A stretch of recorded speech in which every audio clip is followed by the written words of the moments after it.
शारदीय नवरात्रि के प्रथम दिन कलश स्थापना होती है।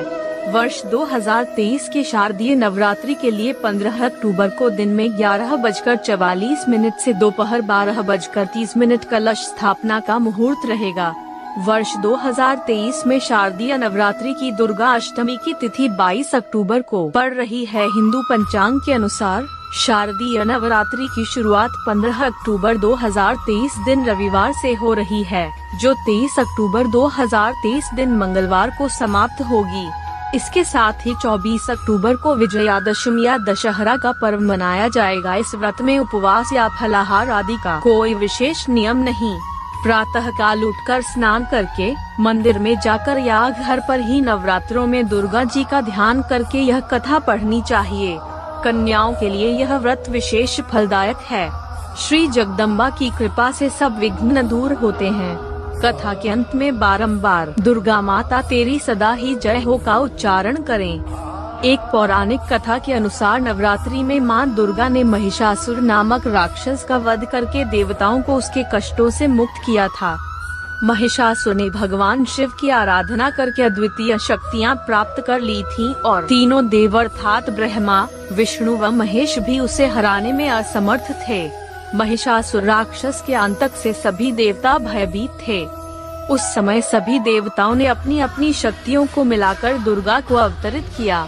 अनेक शक्तियों के तेज से जन्मी माता दुर्गा ने महिषासुर का वध कर सबके कष्टों को दूर किया। एक नगर में एक ब्राह्मण रहता था। वह मां भगवती दुर्गा का परम भक्त था। उसकी एक कन्या थी।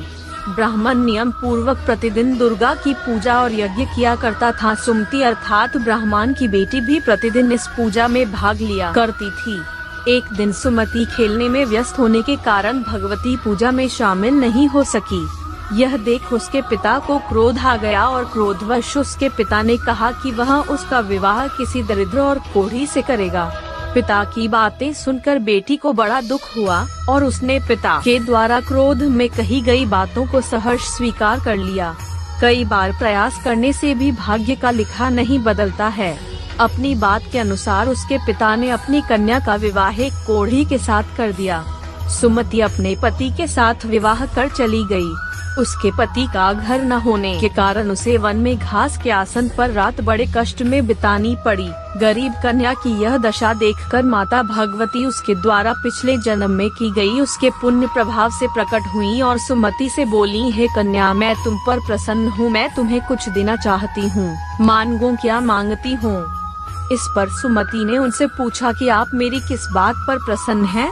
कन्या की यह बात सुनकर देवी कहने लगी, मैं तुम पर पूर्व जन्म के तुम्हारे पुण्य के प्रभाव से प्रसन्न हूँ। तुम पूर्व जन्म में भील की पतिव्रता स्त्री थी।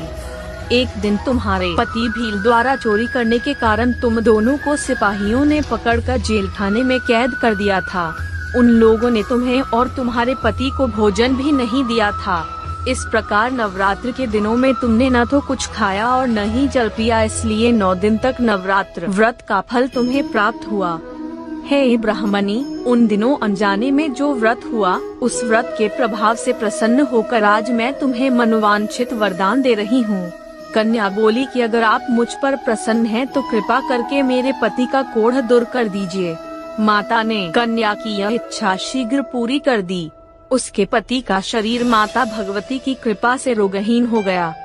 रामायण के एक प्रसंग के अनुसार भगवान श्री राम, लक्ष्मण, हनुमान व समस्त वानर सेना द्वारा आश्विन शुक्ल प्रतिपदा से नवमी तक 9 दिनों तक माता शक्ति की उपासना कर दशमी तिथि को लंका पर आक्रमण प्राप्त किया था। इस तरह नवरात्रों में माता दुर्गा की पूजा करने की प्रथा के पीछे कई कथाएं प्रचलित हैं, जिसके बाद से ही नवरात्रि का पर्व आरंभ हुआ और माता दुर्गा की पूजा होने लगी।